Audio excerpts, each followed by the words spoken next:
Hello everyone, how are you? Let's start our lesson.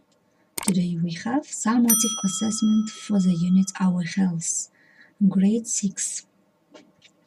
Exercise 1. Read the text and write the words. яғни дұрыс сөздерді қойып шығу керек. Getting a cold. Суықтап қалу. Lucy has a cold. Lucy ауырып қалды. Her nose is blocked. She coughs a lot. And she has a sore throat.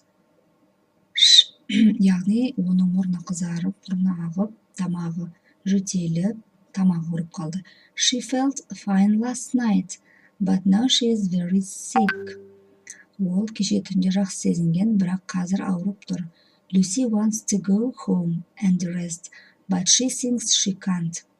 Lucy үйіне барып демалғысы келді, бірақ бара алмайды деп ойлады.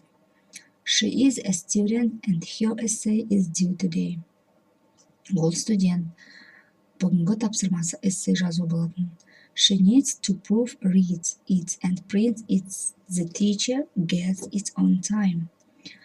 Оған оны оқу керек және мұғалімге уақытылы жазып алып келу керек. Lucy's teacher is very strict. Люсидің мұғалімі өте қатал. He told Lucy that the essay must be handed it on time.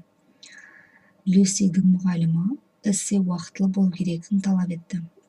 There are 18 students in the class, and they are very busy writing their essays. Сыныпта 18 оқушы және барлығы эссе жазып қолдары босамай жатыр. Hopefully they won't catch Lucy's cold. Олар Люсиден суық Люсидің гриппін жұқтырып аламыз деп қорқады. If the students catch cold, they might take several days of school and miss out on study. Егер сыныпта студент ауырып қалса, оқушы ауырып қалса, олар сабаққа келмеуі керек деп ойлайды. We have finished. Now, mark sentences true or false.